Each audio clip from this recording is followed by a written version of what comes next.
और कंगना रनावत कहती है कि ऐसे मजबूत देश नेता के हाथ में देश है, नहीं तो ये बांग्लादेश हो जाता। अरे आपको शर्म नहीं आती? ये भारत है, ये हिंदुस्तान है। ये हिंदुस्तान किसी के वजह से नहीं, यहाँ के लोगों से बनी हुई, यहाँ के किसानों से बनी, यहाँ के नौजवानों से बने हैं, यहाँ के रोजगारों जो बेरोजगार साथी हैं उनके वजह से है, और जो हमारे बॉर्डर पे नौजवान साथी खड़े हुए हैं जिसके वजह से चैन के सांस ले रहे हैं ये। और वैसी में ये कंगना रनावत भी है कि जो बोल ले रही है, नहीं तो इसको भी जान लीजिए कि ऐसी सजा मिलती। रनौत एक अच्छी एक्टर मानी जाती है, तमाम चीज़ों को लेकर चर्चा लोग करते रहते हैं, लेकिन राजनीति में उनका क्या स्थान आप मानते हैं? अब देखिए, राजनीति करने लायक तो ये महिला नहीं है।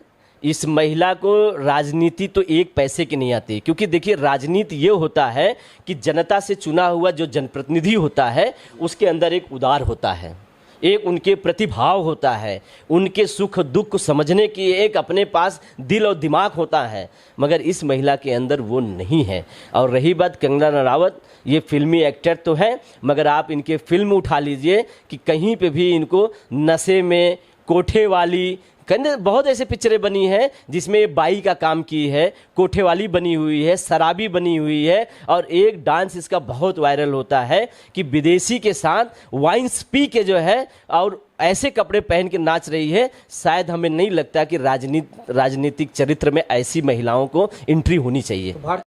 साथियों नमस्कार, मैं हूं आपके साथ रमन। आप देख रहे हैं हिंदुस्तान की बात। लगातार राजनीतियों में कुछ उथल पुथल की बातें आ जाती हैं।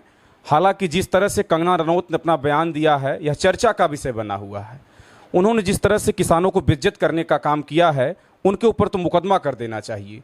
उन्होंने कहा कि अगर हमारा शीर्ष नेतृत्व सही नहीं होता तो पंजाब में कर रहे थे किसान जो आंदोलन, वो बांग्लादेश हो जाता। इन्हीं सभी पर चर्चा करने के लिए हमारे साथ बातचीत करने के लिए डॉक्टर मनोज हैं, जो समाजवादी पार्टी के पूर्व एमएलसी प्रत्याशी और समाजवादी पार्टी के वरिष्ठ नेता भी हैं। मैं इनसे बातचीत करूंगा। बहुत स्वागत है सर बातचीत करने में। बहुत बहुत धन्यवाद रमन जी। जिस तरह से सर कंगना रनौत ने बयान दिया कि पंजाब में आंदोलन कर रहे किसान, अगर हमारी सरकार इतना सक्रिय नहीं होती और उससे नेतृत्व इतना अच्छा न होता तो पंजाब को कहीं न कहीं बांग्लादेश बना दिया जाता, इस बात को लेकर क्या कहेंगे? देखिए रमन जी, आपके जितने भी व्यूज़र हैं और ख़ास करके वो आपके किसान हैं और नौजवान हैं, बेरोज़गार हैं, कंगना रनावत ने जो बोला है, एक तरीके से जब से बीजेपी देश में आई है तब से लेकर केवल कंगना रनावत ही नहीं, कई ऐसे इनके नेता हैं जो बयानबाजियों में कई बार किसानों को, नौजवानों को, आप बेरोज़गारों को अपमानित करने का काम करती हैं। और आज जो कंगना रनावत ने बोला है ये तो शर्मसार कर दिया। कंगना रनावत के ऊपर तो हम तो कहते हैं कि एक्शन ले सरकार, और एक्शन लेके उसके ऊपर मुकदमा करे, मुकदमा करके उसको जो आप जान लीजिए, जिस तरह से लोकतंत्र में ये होता है कि एक जनप्रतिनिधि अगर किसी किसान के बारे में ऐसा अगर बात करता है तो कानूनी दायरे में आकर उसको तुरंत उसके पद से जो निलंबित कर देना चाहिए। ये कंगना रनावत, ये वही कंगना रनावत है कि जो कह रही थी कि हम 2014 में आज़ाद हुए हैं। ये ऐसे बयानबाजी करती है, ऐसे बयानबाजी करती, शायद ऐसे बयानबाजी कोई भी नेता या नेत्री नहीं करती। यह नेत्री बलबोड़ी टाइप की नेत्री है, और तो हिमाचल से पता नहीं कैसे इसको वहाँ के लोगों ने इसको सांसद बना दिया, क्योंकि जो भाषा उस समय बोलती थी तो एक मदारी जैसे भाषा बोलती थी। ये मदारी भी इस तरीके का भाषा नहीं बोलता होगा जो आप देखते होंगे। मैं किसी का अपमान नहीं करना चाहता, पर आप देखते होंगे कि अगर कहा जाए तो हमें लग रहा है कि इंसान के रूप में ये जानवर है, ये इंसान के रूप में जानवर है, हैवानियत करती है अपने ज़बान से ये हैवानियत करती है। 700 किसान वहाँ शहादत दे दिए। क्या वो किसान वहाँ पे बैठे हुए थे? जिस तरीके से इसने कहा कि वहाँ रेप होते थे, गुंडई होते थे, टाइम पास किए जाते थे, क्या वहाँ टाइम पास होता था? यही इनके बीजेपी के कई नेताओं ने क्या कि ये खालिस्तानी बैठे हुए हैं। आज वो किस मुँह से किसानों से जाके ये वोट मांगते हैं? ये किसानों की बात कैसे करते हैं? इनको शर्म नहीं आती? इतने बेशर्म हो गए हैं। ये बेशर्मी का हद तो इतना पार कर दिए हैं कि इनका जो एक टोनी था, टोनी उत्तर प्रदेश का जो है कैबिनेट मंत्री था, उसका बेटा जो है थार से किसानों को रौंद दिया। आप सोचिए, जब इस बात को सोचा जाता है, समझा जाता है, तो रमन जी रोंगटे खड़े हो जाते हैं। हम लोग भी किसान के बेटे हैं, और किसान जब उस खेत में रहता है ना, ये ज़मीन के जो पथरीली ज़मीन के उसके अपना पसीना बहा के उसके छाती को चीर कर अनाज पैदा करता है। ये जो कंगना रनावत के मुंह में दाना जाता है ना, वो किसान के पसीने की कमाई, खून की जलाई हुई कमाई की दाना खाती है ये। और इसको इतना शर्म नहीं आती, इतना बेशरम है ये कि किसी को भी कुछ बोल देगी। इसको अभी कुछ दिन पहले इसको थप्पड़ पड़ा था, इसको थप्पड़ एयरपोर्ट पे, और उस एयरपोर्ट पे कौन थप्पड़ मारा था? वो किसान की बेटी मारी थी, जिसको यही ये भाषा बोली थी कि पैसा लेके बैठे हुए लोग हैं, 100-100 रुपए में आके बैठी हुई हैं महिलाएं। अब बताओ, किसान के महिलाओं के बारे में, किसान के बेटियों के बारे में, किसान के बॉर्डर पे लगे हुए जवानों के बारे में इतनी बेशर्मी की बात करती है महिला। अब ये जान लीजिए, ये सांसद तो मैं तो तुरंत इसमें मांग करता हूं कि इसको तुरंत सस्पेंड कर दिया जाए प्रधान उससे सांसद से, और तुरंत इसके खिलाफ जो कार्रवाई करके इसको जेल भेज दिया जाए। पार्टी एक्शन लेने के लिए कह रहे हैं कि पार्टी एक्शन लिए, फटकार लगाई, इस बात को लेकर क्या?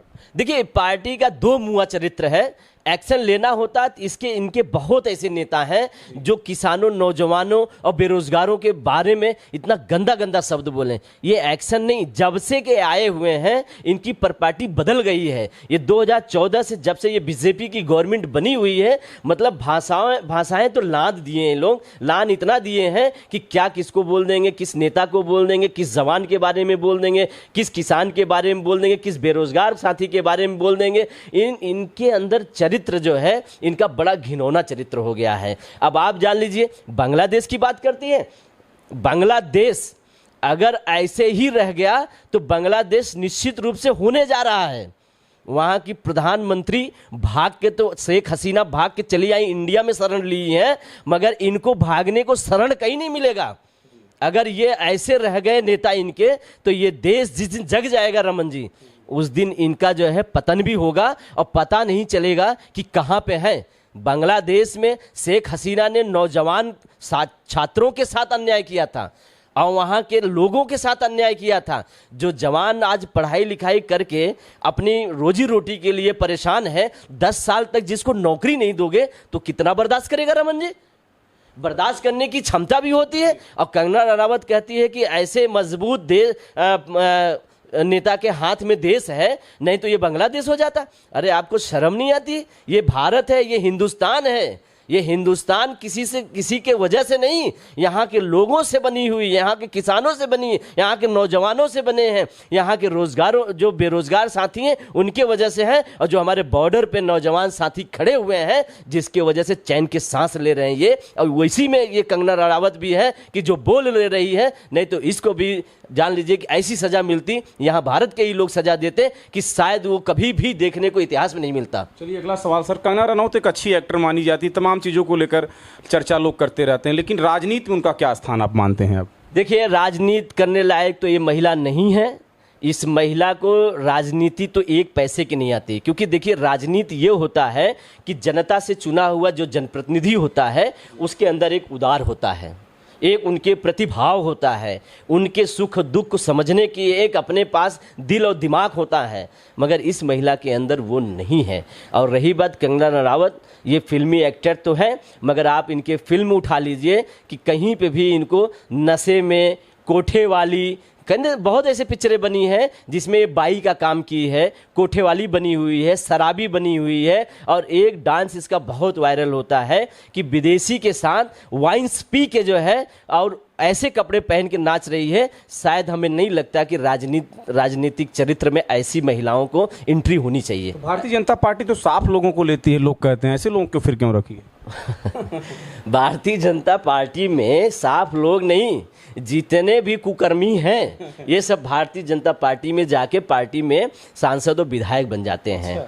आप ही जान लीजिए। और जो कुकर्मी और भी दल में होते हैं निकाल दिए जाते हैं, वो पार्टी बीजेपी के पार्टी में जाके समाहित हो जाते हैं। अब आप आंकड़ा बताऊंगा तो रमन जी तो बड़ा लंबा फहरिस्त हो जाएगा। ठीक है, 60 में बात ऐसे लोग हैं, 60 में नाम में बता देता हूं कि जितने दागी नेता हैं सब उसी बीजेपी में है। अभी आप देखिए जितने भी नेताओं का निकला कि सबसे ज़्यादा मतलब कि जिनके ऊपर जिघन अपराध घोषित किया गया है, सबसे ज़्यादा किस पार्टी में है? भारतीय जनता पार्टी में है, सबसे ज़्यादा है। तो ये कौन लोग हैं? क्या आप जान लीजिए कि ऐसे मानसिकता के लोग जिस पार्टी में रहेंगे वो देश का भला कर सकते हैं? उनकी सोच ही जब गलत है तो सोच में क्या अच्छी चीज़ ला सकते हैं? इतने दिन तक आप देखिए कि जितनी वैकेंसियाँ आई हैं सारी वैकेंसियाँ फेल हुई। इसका मतलब इनका स्ट्रक्चर सही नहीं है, इनके जितने कार्यक्रम करने वाले लोग हैं वो लोग ठीक नहीं हैं। इनको सही मुकदमा कंगना रनौत पर बड़ा होना चाहिए, मुकदमा होना चाहिए, जेल होना चाहिए, आजीवन कारावास होना चाहिए। हम तो ये मांग करते हैं कि अगर उसमें और कोई प्रावधान बनता है कि किसानों के खिलाफ इस तरीके से गंदी टिप्पणी करने वाले अगर कोई शब्द होते हैं तो उस पर कोई अगर कानून बनता है तो कानून बनाकर फांसी भी चढ़ा देंगे, तब पर भी यहाँ पे किसानों के सीने में ठंडक नहीं मिलेगी। रमन जी, आप जान लीजिए कि किसानों ने जब 700 अपने घर के मुखिया को खोया था और शहादत दिए थे तो उनके दर्द पे जख्म जो है अभी भरे नहीं थे। ये तब आके ये महिला वो जख्म खुरूद देती है और खुरूदने के बाद उसमें नमक और मर्चा डालती है। ऐसे पे मैं जो सोच रहा हूँ, जो मेरी सोच है, ऐसी महिला के खिलाफ मतलब ऐसी कानूनी कार्रवाई करें कि इसको फांसी की सजा मिले। चलिए देखिए, मनोज जी हमारे साथ बातचीत कर रहे थे, समाजवादी पार्टी के विभाग और एमएलसी पद के प्रत्याशी भी रहे हैं जनपद जौनपुर से। हालांकि देश जवानों और किसानों पर टीका है, उसी जवानों और किसानों पर लगातार अभद्र टिप्पणी करती रहती हैं कंगना रनौत। कंगना रनौत के बारे में आप लोग बताइएगा कमेंट में। तब तक देखते रहे हिंदुस्तान की बात। नमस्कार।